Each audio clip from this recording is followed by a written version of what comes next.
আপনি কে বলছেন? আপনি আমার নাম্বার পেলেন কোত্থেকে? আমি কোথায় নাম্বার পেলাম? রেডিওতে একটা মেয়ে ফোন করে বললো আপনি নাকি তাকে ছেঁকা দিয়েছেন।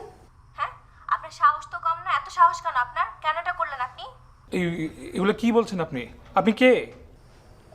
মানে চেনা নাই একটা মেয়ের সাথে খুবরি খুবরি গল্প তুমি মজে গেলা। ও না না না, ওকে আমি চিনি তো, ওর নাম মনু। তুই ওরে চিনিস? হ্যাঁ।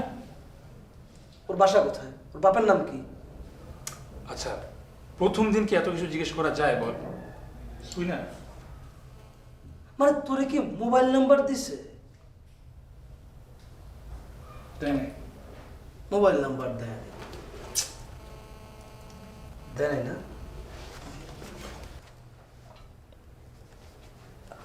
দোস্ত, মানে মেয়েটার কিন্তু আমার হেভি লাগছে। হ্যাঁ, মানে তুই তো প্রেম টেম করিস না, তোর তো এগুলো হবেও না। মানে দেখ না একটু আমার জন্য, মানে হয় কি না। হ্যাঁ, রাজি হয়ে যাবে আমার মনে হয়। এবার বুঝছি তোর মতলব। হবে না, যা ভাগ। কে রে, তুই তো সেলফিশ হয়ে যাচ্ছিস কেন? এগুলো ভালো না। মানে রিসাইক্লিং তুই জানিস না? মানে রিসাইক্লিং জিনিসটা হচ্ছে, এটা তোমাকে জানতে হবে যে মানে তোমার যা লাগবে না, হ্যাঁ তোমার যা লাগবে না সেটা তুমি আরেকজনকে দিয়ে দাও, ও খেয়ে পরে বাঁচুক এবং সমাজটা একটু গতিশীল হোক।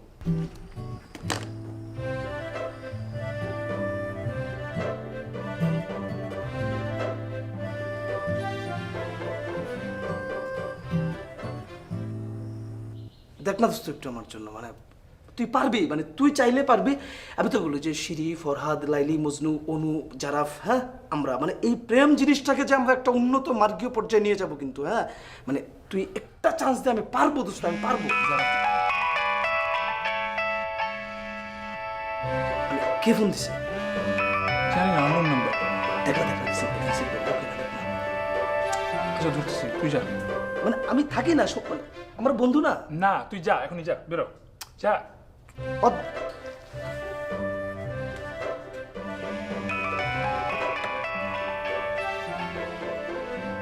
যা।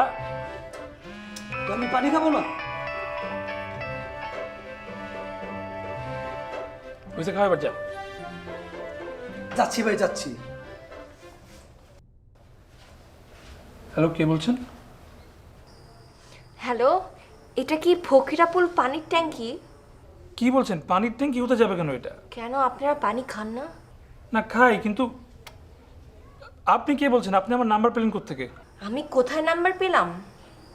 রেডিওতে একটা মেয়ে ফোন করে বললো আপনি নাকি তাকে ছেঁকা দিয়েছেন।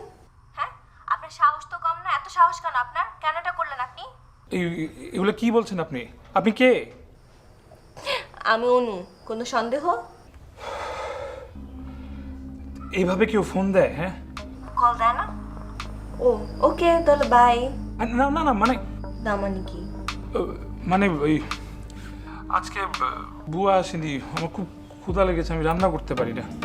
আমি এই মাত্র মুরগির মাংস, ডাল, বেগুন ভাজি, চিংড়ির ভর্তা দিয়ে ভাত খেলাম। জাস্ট ক্ষুধাটা একদম ডাবল হয়ে গেল, বেড়ে গেল। মান্নাদের গান শুনে ঘুমিয়ে পড়ো। এর মধ্যে যদি ক্ষুধায় তোমার ঘুম আবার ভেঙে যায়, তাহলে রাজ্জাক স্যার একটা মুভি চালাও। কেন? রাজ্জাক সাহেবের মুভি দেখলে কি ক্ষুধা চলে যাবে? না, ভালো জিনিস দেখলে তো তুমি মনোযোগ দিয়ে সেটা দেখবে, তখন আর ক্ষুধার কথা তোমার মনেই আসবে না। ও বুঝছি। কি বুঝছিস? সমাজতন্ত্র পাশ কাটিয়ে অনুতন্ত্রের অনুপ্রবেশ, যেখানে দুর্ভিক্ষ বারবার হাতছানি দেয় আর মহারাজা চালের বস্তার উপর ঘুমায়। পণ্ডিত। তুই পণ্ডিত।